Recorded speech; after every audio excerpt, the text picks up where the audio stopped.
There is a specific kind of person who, when a car breaks down on the side of the road, does not call anyone. They pop the hood, they stand there in the heat or the cold, staring at the engine, and something shifts in their face. Not panic, not frustration, something quieter, something that looks almost like relief. That moment is worth examining, because the car isn't really the point. The car never was. When someone learns to work on a machine as complex and unforgiving as an automobile, something happens to the architecture of their thinking. It doesn't happen in a classroom. It rarely happens from a book. It happens in a driveway, under a vehicle, with grease on their forearms and a problem that will not cooperate. That environment does something specific to the brain. It builds a particular kind of confidence that cannot be faked and cannot be borrowed from someone else. Most people go through life outsourcing their problems. Something breaks, they find someone to fix it. Something fails, they find someone to explain it. There is nothing wrong with this. But people who work on cars made a different choice at some point, consciously or not. They decided that the machine was knowable, that if they stayed with it long enough, it would reveal itself. That decision, seemingly about carburetors and timing belts, was actually a decision about the nature of reality itself. This is where the psychology begins. The human brain responds differently to mechanical problem solving than to almost any other cognitive task. When a person diagnoses an engine fault, they are not simply gathering information. They are constructing a mental model of an invisible system.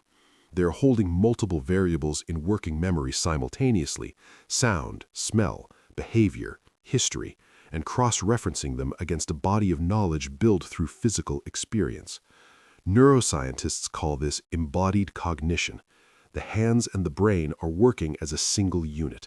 The knowledge is not stored in language, it is stored in muscle, in pattern recognition, in the particular silence that follows when a correctly seated bolt stops turning. People who have this skill do not always know how to describe it. Ask them how they knew the alternator was failing, and they will pause. They might say, "It just felt wrong." They're not being vague, they are reporting accurately. The knowledge lives below the level of words. This creates a personality trait that looks from the outside like stubbornness. People who know how to work on cars tend to trust their own perception over received authority. They've been in situations where the expert was wrong, where the manual didn't account for the specific wear pattern on this particular vehicle, where their own hands told them something that no diagnostic tool confirmed. Over time, this builds a bias toward direct experience. They become skeptical of people who speak with great confidence about things they have never physically touched. This is not arrogance, it is an epistemology forged in the specific frustration of a problem that only surrendered to patient first-hand attention. There is also something in the relationship between mechanical work and time. Fixing an engine cannot be rushed in the way that many modern tasks can be. There are sequences that must be followed. There are torque specifications that exist for physical reasons, not bureaucratic ones.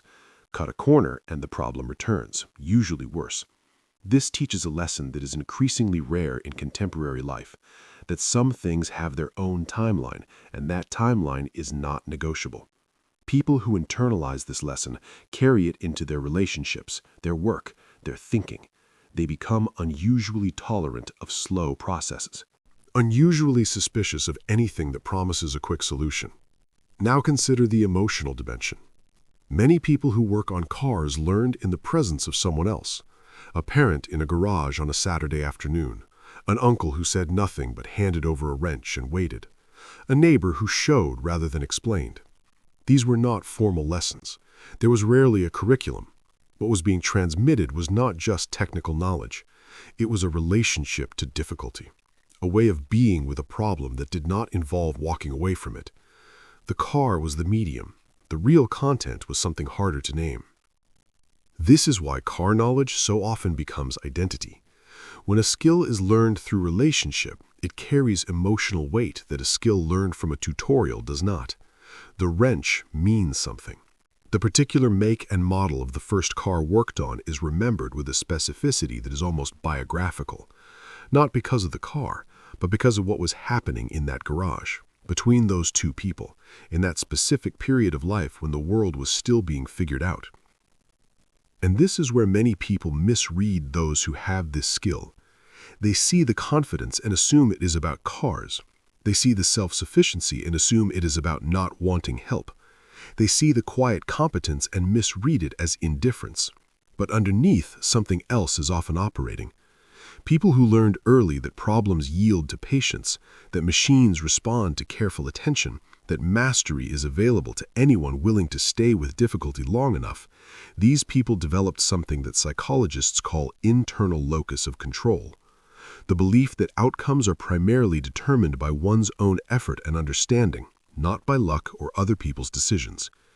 This belief changes everything. It changes how a person approaches a job. It changes how they respond to setbacks. It changes their tolerance for ambiguity and their threshold for asking for help. It is not that they don't need others. It is that they have a deeply encoded faith in their own capacity to figure things out. That faith was not given to them. It was built, incrementally, in the specific context of a machine that didn't work, and then, after sufficient effort, did. There is one more layer worth examining. Working on a car is one of the last remaining contexts in which a person can be completely, verifiably right. In most areas of modern life, success is ambiguous. Did the meeting go well? Hard to say. Is the project good? Depends on who you ask. But an engine that was not running and now is running, that is not a matter of interpretation. The feedback is absolute. For people who live much of their lives in environments of subjective evaluation and uncertain outcome, the garage represents something almost radical, a place where reality gives a clear answer. This is why mechanical work often functions as psychological regulation. When the rest of life feels uncontrollable, when institutions fail, when relationships are complicated, when the future is opaque, the engine offers a bounded problem with a knowable solution. The person who retreats to the garage on a difficult Sunday is not avoiding their life.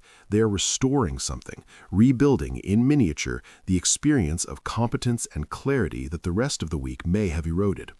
What looks like a hobby is actually a coping strategy. What looks like a mechanical skill is actually a psychological one. And what looks like someone who knows about cars is actually someone who learned in the most physical and irreversible way possible that the world gives way to patient attention. The question worth sitting with is not whether you know how to fix an engine. The question is what broken thing in your own life you have been standing in front of, hood up, waiting for someone else to come along and tell you what to do, when the answer was always going to require your own hands.